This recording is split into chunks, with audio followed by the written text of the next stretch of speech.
Hi, this is Durga. இன்னைக்கு நம்ம பார்க்க போறது 11th standard mathsல chapter 3 trigonometryல exercise 3.4ல question number 2 வாங்க question குள்ள போலாம். If sin A which is equal to 3 by 5 and cos B which is equal to 9 by 41 where 0 less than A less than pi by 2, 0 less than B less than pi by 2, find the value of sin A plus B. So இதுலேயும் நம்ம என்ன பண்ண போகிறோம்னா இங்கே பார்த்தோம் அப்படின்னா first நம்ம பார்க்க வேண்டியது வந்து நம்ம தீட்டா எந்த குவாட்ரண்ட் அப்படின்றது தான் பார்க்கணும். ஸோ இதில் பார்த்தோம் அப்படின்னா நம்மளோட தீட்டா வந்து பார்த்திங்கன்னா லெஸ் தென் பை பை 2 தான். லெஸ் தென் பை பை 2 அப்படின்னு சொல்லும் போதே நம்மளோட இதில் வந்து இங்கே 0ல் இருந்து 90 வரைக்குமே ஃபர்ஸ்ட் குவாட்ரண்ட் தான். அப்போ நம்மளோட தீட்டாவான ஏவும் சரி பியும் சரி இந்த ரெண்டுமே எதில் வருதுன்னா ஃபர்ஸ்ட் குவாட்ரண்ட்டில் பார்த்தீங்கன்னா எல்லா ட்ரிக்னோமெட்ரிக் ரேஷியோஸுமே பாசிட்டிவ். அப்போது இதுலேயும் நம்ம சைனை பற்றி எந்த கவலையும் பட வேணாம். ஸோ சைன் இல்லை சைன் பற்றி நம்ம வரி பண்ண வேணாம் அப்படின்னு சொன்னால் மற்ற இதுவை நம்ம இப்போ பார்க்க போகிறோம். ஸோ இப்போ நமக்கு என்ன தெரியும், ஃபர்ஸ்ட் இதில் சைன் ஏ தெரியும் இல்லையா. ஸோ சைன் ஏ அவங்க என்ன கொடுத்துருக்காங்க அப்படின்னா sine A which is equal to 3 by 5. இப்போ நம்மளோட ட்ரையாங்கிள் எடுத்துக்கலாம். ஸோ நம்ம ட்ரையாங்கிளில் வந்து இதை நம்ம இப்போ தீட்டான்னு எடுத்துக்கிட்டோம் அப்படின்னா நம்மளோட ஆப்போசிட் சைடு வந்து 3, அதே மாதிரி ஹைப்போட்டென்யூஸ் வந்து 5. இந்த சைடை தான் இப்போ நம்ம கண்டுபிடிக்க போகிறோம். ஸோ அதை எப்படி கண்டுபிடிக்கிறது அப்படின்னா ரூட் ஆஃப் 5 ஸ்கொயர் இல்லையா. ஸோ 25 minus 9ன்னு போடுவோம். ஏன்னா 3 ஸ்கொயர் பார்த்தீங்கன்னா 9. So 25 minus 9 is nothing but 16 which நீங்கள் அதுக்கு ரூட் எடுத்தீங்க அப்படின்னா உங்களுக்கு ஆன்சர் வந்து 4ன்னு கிடைக்கும். ஓகேவா. ஸோ இப்போ நம்மளோட இந்த சைடு என்னன்னு பார்த்தோம் அப்படின்னா 4. அப்போது சைன் ஏ இப்போ நமக்கு தெரிஞ்சிச்சு, காஸ் எழுதிக்கலாம். காஸ் ஏ பார்த்தீங்க அப்படின்னா 4 by 5. அதே மாதிரி tan. ஸோ tan ஏ பார்த்தோம் அப்படின்னா நமக்கு 3 by 4. இப்போ நெக்ஸ்ட்டு நம்ம கண்டுபிடிக்க வேண்டியது காஸ் பி. ஸோ காஸ் பின்னு பார்த்தோம் அப்படின்னா ஃபஸ்ட்டு நம்ம ட்ரையாங்கிள் வரைஞ்சிக்கலாம். இது பார்த்தோம் அப்படின்னா நம்மளோட தீட்டா. ஸோ இதுக்கு இங்கே பார்த்தீங்கன்னா உங்களுக்கு இது 9 இருக்குது, இது வந்து 41ன்னு சொல்லியிருக்காங்க. நமக்கு இப்போ காஸ் கொடுத்துருக்கிறதுனால நம்ம காஸ் எழுதிக்கலாம். ஸோ காஸ் பார்த்தோம் அப்படின்னா cos B which is equal to 9 divided by 41.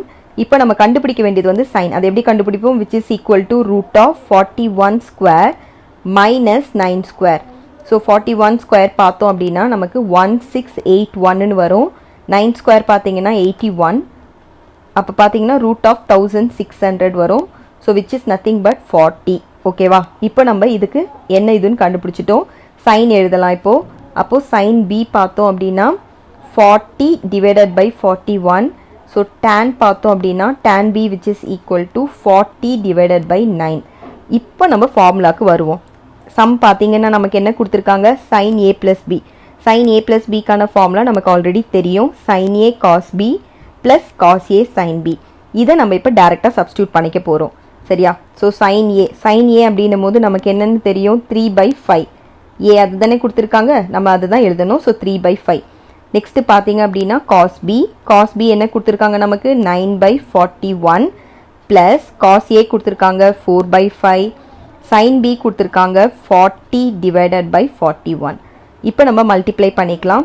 5ஐயும் 41ஐயும் multiply பண்ணோன்னா நமக்கு 205ன்னு வரும். அதே மாதிரி 3 9s பார்த்தீங்கன்னா 27 ப்ளஸ் 4 into 40 வந்து 160. 5 into 41 பார்த்தீங்கன்னா அகெயின் 205. டினாமினேட்டர் ரெண்டுமே சேமாக இருக்கிறதுனால நீங்கள் ஜஸ்ட் ஆட் பண்ணிக்கிட்டாலே போதும். ஸோ டினாமினேட்டரை ஒரு வாட்டி எழுதிக்கிறேன். So 160 + 21 is nothing but 187. So இதுதான் நம்மளோட ஆன்சர். ஸோ செகண்ட் சம் பார்த்தோம் அப்படின்னா காஸ் ஏ மைனஸ் பின்னு இருக்குது. இதுக்கும் நமக்கு ஃபார்முலா தெரியும். Cos A minus B equal to cos A cos B plus sine A sine B. இப்போ இந்த வேல்யூஸை நம்ம டேரெக்டாக இதில் சப்ஸ்டியூட் பண்ணிக்க போகிறோம். So cos A which is equal to 4 by 5 into cos B பார்த்தீங்கன்னா 9 by 41 ப்ளஸ் சைன் ஏ பார்த்தீங்கன்னா 3 by 5 இன்டூ சைன் பி பார்த்தோம் அப்படின்னா 40 divided by 41. ஸோ இப்போ பார்த்தோம் அப்படின்னா 5 into 41 வந்து 205. அதே மாதிரி 4 9s are 36 ப்ளஸ் 3 into 40 வந்து 120. 5 into 41 பார்த்தோம்னா 205. கீழே ரெண்டு டினாமினேட்டரும் சேமாக இருக்கிறதுனால மேலே ஜஸ்ட் நம்ம ஆட் பண்ணிக்கிட்டாலே போதும். 120 + 36 பார்த்தோம் அப்படின்னா 156. ஸோ நம்மளோட ஆன்சர் பார்த்தோம்னா 156 divided by 205. ஸோ இதுதான் நம்மளோட ஆன்சர். ஸோ இதோட இந்த சம் முடியுது. தேங்க்யூ.